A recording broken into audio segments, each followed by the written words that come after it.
नमस्कार दोस्तों, stock market studies में फिर से एक बार आपको बहुत-बहुत स्वागत है। तो आज मैं फिर से आपके सामने कुछ इंपॉर्टेंट कंपनी का अपडेट शेयर करने वाला हूँ। तो इस वीडियो को पूरा लास्ट तक देखिएगा और अभी तक अपने चैनल को सब्सक्राइब नहीं किया, तो जरूर कर लीजिएगा। कंटिन्यूअसली इन्फॉर्मेशन और अपडेट्स पाने के लिए चैनल के ऊपर बने रहिएगा। तो चलो देख लेते हैं कौन सा कंपनी है इस वीडियो के अंदर। फर्स्ट जो कंपनी है उसका नाम है एफएल इंडिया लिमिटेड। देखिए बहुत सारे दोस्तों ने मुझे कमेंट किया, सर एफएल इंडिया के ऊपर क्या करूँ? देखिए क्या करूँ इसका मतलब मैं आपको रिकमेंडेशन कर रहा हूँ, इस तरीके से वीडियो में आपके साथ नहीं शेयर कर रहा हूँ। मैं अपने क्वेश्चन किया कि इस कंपनी के ऊपर मेरा क्या राय है, तो मुझे अच्छा लगा। तो मेरा जो राय है इस कंपनी के ऊपर वो मैं आपके साथ शेयर करूँगा। फाइनली आप देखेंगे तो इस कंपनी के ऊपर मेरा एक फिर से फ्रेश एंट्री होने वाला है। वो कुछ इस तरीके से है, पहले एक क्या बना, एक शोल्डर बने, उसके बाद एक बिग हेड बने और उसके बाद एक शोल्डर बनने के इंतजार में है। तो मतलब शोल्डर कम हेड कम शोल्डर बनने जा रहा है और इसको ब्रेकआउट करेगा तो एक बड़ा धमाका यहाँ पे होने का चांसेस रहेगा। और इंटरेस्टिंग पॉइंट यही है कि कंपनी इसके ऊपर सिर्फ यहाँ पे पैटर्न स्केड हुआ इसके ऊपर मैंने एंट्री ले रहा हूँ, ऐसे बिल्कुल नहीं। क्योंकि आप देखेंगे कंपनी के जो डेटा है उस इसके बारे में बात करूँ तो आरओसी आरओई देखेंगे कितना शानदार है और कंपनी के इनकम भी अच्छा खासा है और प्रोमोटर के पास होल्डिंग्स भी अच्छा है और डेप्थ भी एकदम कम है। क्वार्टरली रिजल्ट भी इस बार कंपनी हाईएस्ट सेल्स जनरेट किया, आज तक की हाईएस्ट सेल्स है। एक्सपेंस को कंट्रोल करने के बाद नेट प्रॉफिट जो 69 करोड़ के आसपास था वो यहाँ पे 77 करोड़ के आसपास बना। मतलब नेट प्रॉफिटेबिलिटी भी अच्छा खासा यहाँ पे ग्रोथ देखने को मिले। अभी कंपनी के ऊपर सबसे इंपॉर्टेंट पॉइंट क्या है?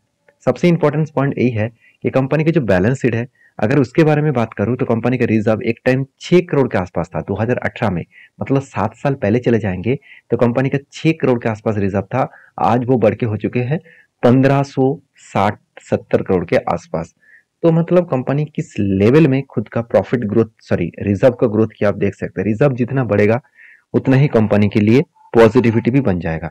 तो कंपनी का रिजर्व बढ़ा, उसके साथ साथ कंपनी का बोरिंग्स थोड़ा सा इस बार बढ़े हैं, फिर भी कोई ना के बराबर बोरिंग्स है। और कंपनी के ऊपर एज ए इन्वेस्टर वो देखेंगे तो कंपनी के ऊपर इन्वेस्टर माल बेचने के लिए तैयार नहीं है, उल्टा एफएस ने माल को कंटिन्यू ऐड किए जा रहा है और डीएस ने भी सॉरी म्यूचुअल फंड ने कंटिन्यूसली माल को ऐड करा है और एफएस ने भी कंटिन्यू खुद के होल्डिंग को बढ़ाते चले जा रहे हैं। जब इंस्टीट्यूशन किसी कंपनी के ऊपर कंटिन्यूसली बाई करना स्टार्ट कर दे तो कुछ ना कुछ तो बड़ा धमाका होने का चांसेस है और प्रोमोटर भी कोई भी माल बेचने के लिए तैयार नहीं है। 56% से भी ज्यादा 57% के आसपास कंपनी के ऊपर होल्डिंग्स है। ये सारे कारण के वजह से मैंने क्या किया, इस कंपनी के ऊपर ट्रेड लेने के लिए डिसीजन लिया। अभी देखिए जो सिचुएशन बना है, ध्यान दीजिएगा इस सिचुएशन को। पहले देखिए नीचे लेवल से यहाँ पे स्ट्रांगली 200 डेज का ईएमए था, उसको ब्रेकआउट किया, ऊपर जाने की कोशिश की।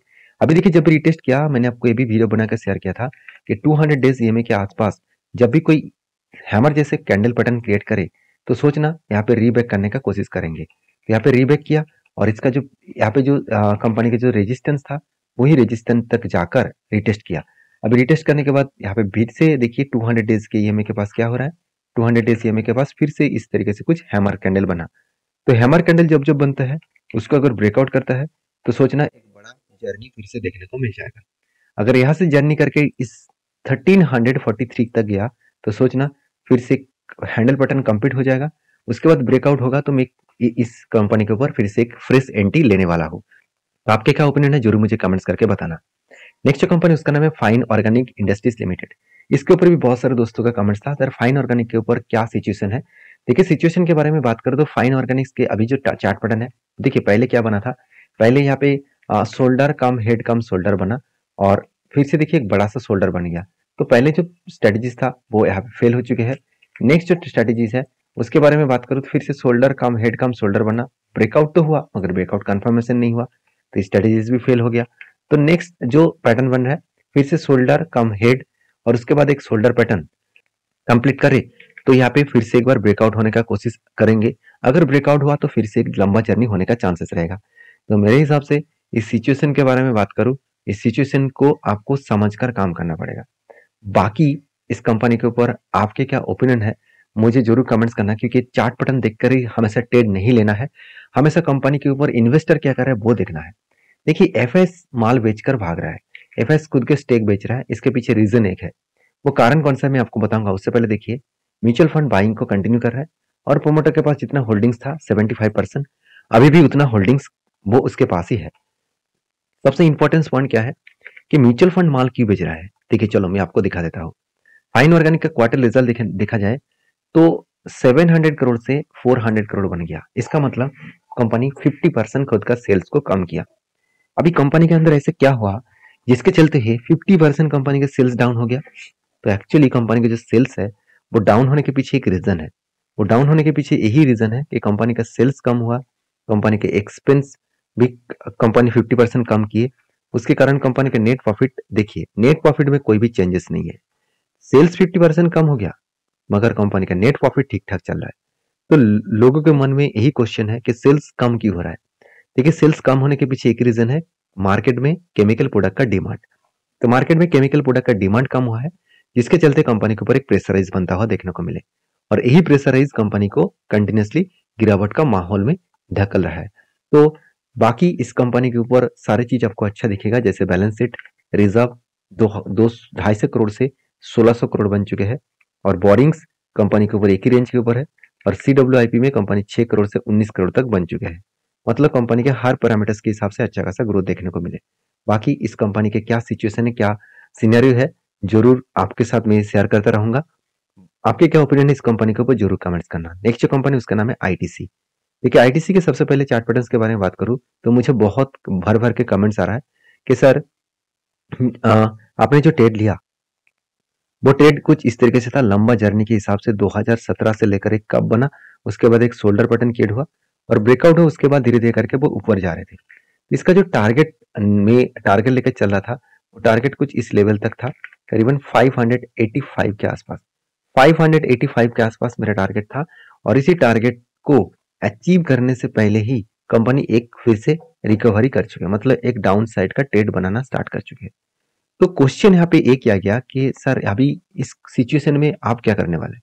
देखिए, मैं जरूर कहूंगा इस सिचुएशन में मैं इस कंपनी के ऊपर इंतजार करूंगा, क्योंकि दो तरीके से सिनेरियो बनेगा। पहले यहाँ पे देखिए, एक वॉल्यूम हुआ, उसके बाद ब्रेकआउट होकर ऊपर गया था, मतलब एक स्ट्रांगली यहाँ पे क्या बनेगा, एक सपोर्ट बनेगा। अगर इस सपोर्ट को ना रुक पाए तो नेक्स्ट जो लेवल है इसका फिर से एक सपोर्ट है 360 रुपीज के आसपास। इस सपोर्ट के आसपास जाकर वो रुकेंगे, क्योंकि देखिए इतना लंबा जर्नी होने के बाद कुछ टाइम ऑफ पीरियड में कभी कभी करेक्शन होता है, उसके बाद फिर से रिकवरी करने का चांसेस रहता है।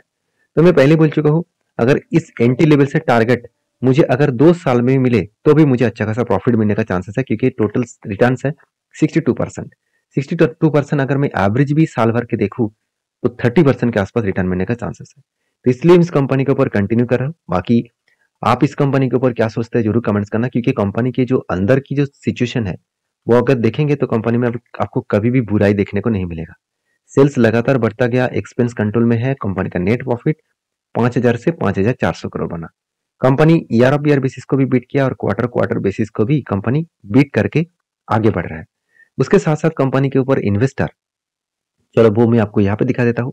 इन्वेस्टर देखिए, जो एफएस ने 10% होल्डिंग लेकर चल रहे थे, वो एफएस के पास आज होल्डिंग बढ़ के हो चुके हैं करीबन 43% के आसपास। सोचिए, 10% का होल्डिंग 43% हो चुके हैं, मतलब 4 गुना होल्डिंग को बढ़ा चुके हैं। उसके साथ साथ म्यूचुअल फंड ने भी अच्छा खासा होल्डिंग को कंटिन्यू कर रहा है, और इस कंपनी के ऊपर कोई भी प्रोमोटर नहीं है, तो डायरेक्टली फायदा इंस्टीट्यूशन उठा रहा है। तो इस बेसिस में कंपनी के ऊपर आपको स्टडी करके कुछ डिसीजन लेना चाहिए। ITC के ऊपर सबसे मजेदार बात यही लगा मुझे कंपनी के कैपेक्स के ऊपर। देखिए, कंपनी लगातार खुद के कैपेक्स को मेंटेन करता है। 2,500 करोड़ के आसपास कंपनी कैपेक्स को कंटिन्यूसली हर साल में वो मेंटेन करता है। तो जितना वो इन्वेस्ट करेंगे खुद के बिजनेस के ऊपर उतना ही ग्रोथ होने का चांसेस रहेगा। बाकी इस कंपनी के ऊपर आपके क्या ओपिनियन है जरूर मुझे कमेंट्स करके बताना। नेक्स्ट जो कंपनी उसका नाम है eastern logistic Infosys limited, sorry eastern logistic info A limited. तो इस कंपनी एक छोटा सा कंपनी है, 400 करोड़ के आसपास कंपनी है। कंपनी के चार्ट पैटर्न देखेंगे तो कंपनी एक साल पहले इसका चार्ट पैटर्न था 200 के आसपास, और आज चल रहा है 1400 के आसपास। तो इसका मतलब company 7 times company return generate करके दिया, वो भी एक साल के अंदर अंदर। तो कंपनी इसके ऊपर अच्छा खासा ग्रोथ यहाँ पे देखने को मिला, 200 से कंपनी का 1400 तक जर्नी देखने को मिले। तो एक अच्छा खासा जर्नी हुआ, जिसके चलते कंपनी के बोर्ड ने एक अनाउंसमेंट कर दिया, वो है कंपनी का बोनस का। तो कंपनी हर एक के बदले आपको 5 शेयर देने वाले हैं, तो वो डेट भी अनाउंसमेंट हो चुके हैं 21 तारीख को। तो जो लोग बोनस के शौकीन है इस कंपनी को वो स्टडी करना, उसके बाद काम करना। वीडियो अच्छा लगे तो प्लीज लाइक करना। मिलते नेक्स्ट वीडियो में, तब तक के लिए धन्यवाद।